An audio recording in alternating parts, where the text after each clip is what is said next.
Good day mga ka-rides. For today's video, represent ko pala yung nakuha kong helmet. Bagong daily helmet natin. Ito.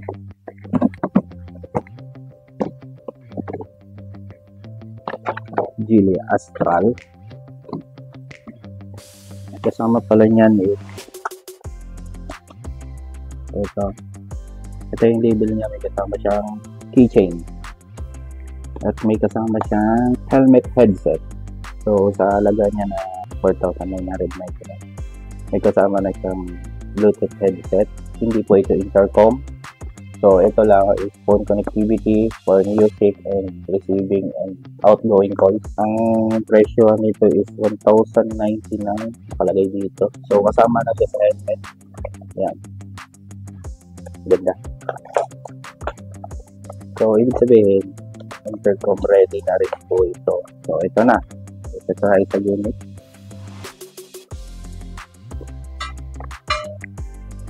Helmet. Bag. So, ito na siya.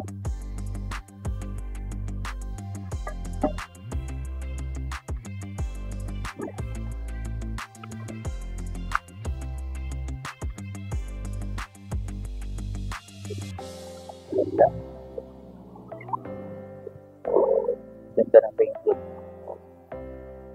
Tapos may glitters siya. Yung lock niya may glitters. Hindi ko lang sure kung makikita niya sa camera. Ito yung graphics niya. Maori po yung graphics niya. Bale, ito yung Geely Astral. Iridium lens. Iridium silver. Nakalagay sa kanya. Ito po yung foam niya sa loob. Meron siyang emergency pull tab para sa mga responder. Mas madaling magtanggal ng foam in case of emergency. Ito, DOT certified ECE R2205. Then may BPS standard na rin. Yan. BPS standard. So legal na legal po siya. At pasado sa mga safety standard. Napakagaan po nito. Bali yung nakalagay dito na weight is 1,400 grams plus 50 minus 50. So 1,450 estimated more or less. So napakagaan niya for a dual visor. Dual visor po ito. Dito. Ayan. Nandito yung control sa side.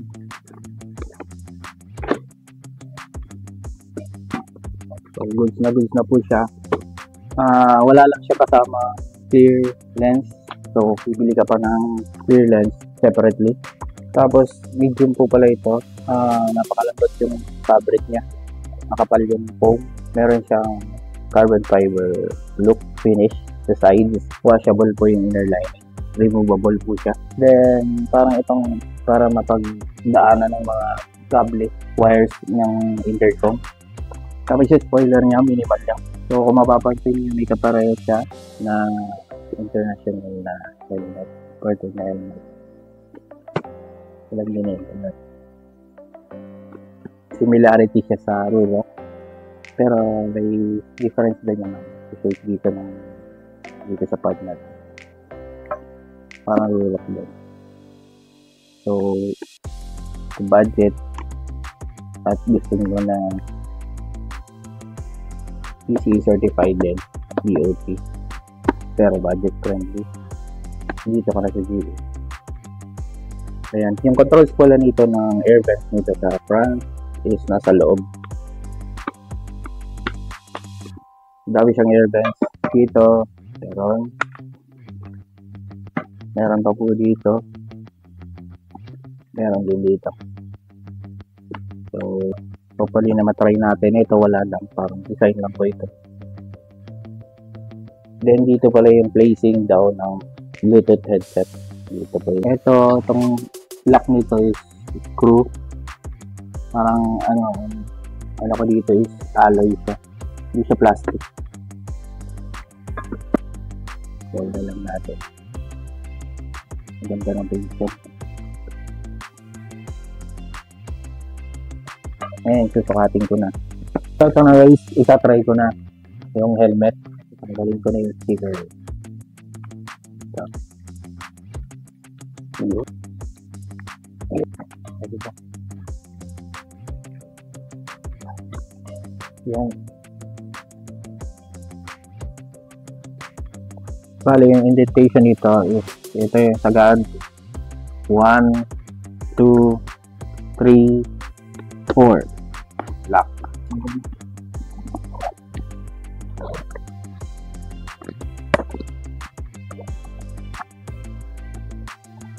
Ayan, tama yung fitting, tama, hindi nagalaw, ang gaan sa leg, hindi na mapasok yung kaliri mo. Kaya ganda. Tapos testing natin kasi nakasalamin ako. Ayan, pasok na pasok. Ayan o, wala kahirap pero. Ayan, so may mga eyeglass kung mag-shade ka. Goods na goods to. Dito naman yung inner visor. Ayun nga lang, yung inner visor parang may space dito. So parang kailangan mas mababa yung kaunti dapat. Dito kasi nakalabas pa. Siguro kung may signal ng araw, baka pumasok pa sa mata. Ito.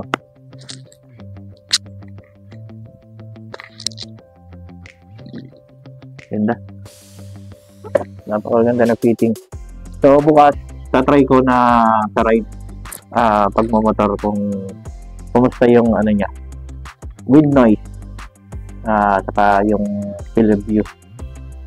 So makikita natin bukas, sabihin ko sa video.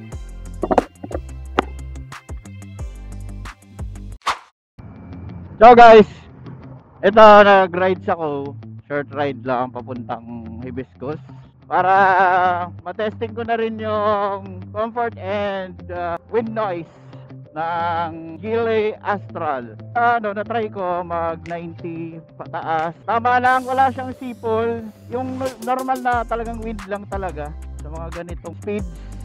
Trinay ko yung, ginamit ko pa tong Gixxer para naked bike. Mas buwelo yung hangin compare dun sa NMAX ko. So para matesting yung talagang maximum wind. Tolerable pa, okay po siya. Wala yung sumisipol sa tenga. Ito 60 plus na ito. 70. Okay siya. Kanina dinaanan ko yung mga bukid, yung palibot open talaga. May hangin, maririnig mo, pero hindi yung sumisipol. Yung para matinis na sipol, wala po nun. Normal lang na talagang tunog ng hangin.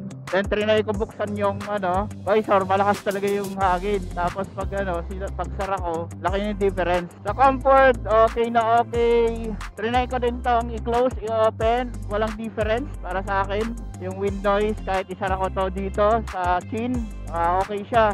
Yan o, tumatakbo ako ng 70 plus 80. Usually 80, ito plus 80 plus. Okay siya, tahimik siya dito. Na-try ko kanina sa open field, medyo mas mahangin lang ng kaunti. Pero pag mga ganito, mga may mapuno, may mga bahay, wala siya gaano. Walang wind noise, di gaano. Compare sa slightly mas okay siya sa Corsa ko, Spider Corsa. So dito high altitude, okay naman. Di maingay, comfortable talaga ako dito. Okay So goods na goods. Trinay ko kanina 90, hindi ako nag 100. Safe lang tayo.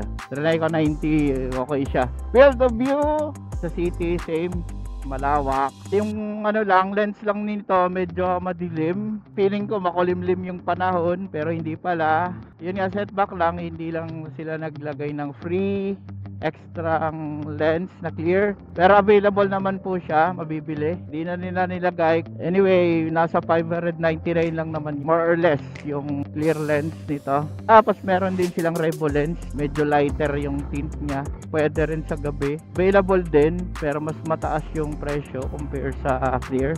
So far so good. Advice ko na lang para mas safe pag mga long run, long ride, kahit naman hindi maingay yung helmet, maganda pa rin magka earplugs tayo. Naka ano pala ako, Freedcon intercom yung kinabit ko dito.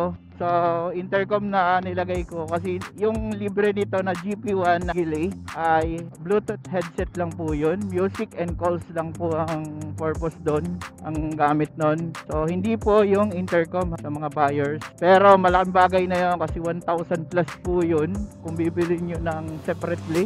And I think limited time lang ito offer ni Jilin na libre yun sa Astral kung hindi ako nagkakamali. Ganda ng fit, forma parang Rurok siya. Mahal ng Rurok, alam naman natin na mahal yung Rurok. Tapos maganda yung mayroon ng available na ganito na close sa itsura ng Rurok na helmet. Tapos magaan, affordable siya. Tapos ECE and DOT rated na. Usually kasi pag mga ganun, mga gaya ng substandard, hindi naman kinopya yung Rurok. May difference din yung mga bends, tapos yung shape ng lens iba din, pero hawig lang, pero hindi naman totally ginaya. So eto kasi mga ganitong helmet mga pang naked, Neo Classic, ibang brand din meron din ganito para magkakaroon ng classification ng ganitong klaseng helmet. Usually sa mga Neo Classics to So meron talaga mga klase ng helmet yung mga ganito, semi parang semi off-road semi scrambler na dating, tapos semi classic na may pagkabago din. So kung nakarating kayo dito sa part na to, maraming salamat. Paki-like, share and subscribe na rin po yung video for more reviews and rides. Maraming salamat at see you on the next video. Bye.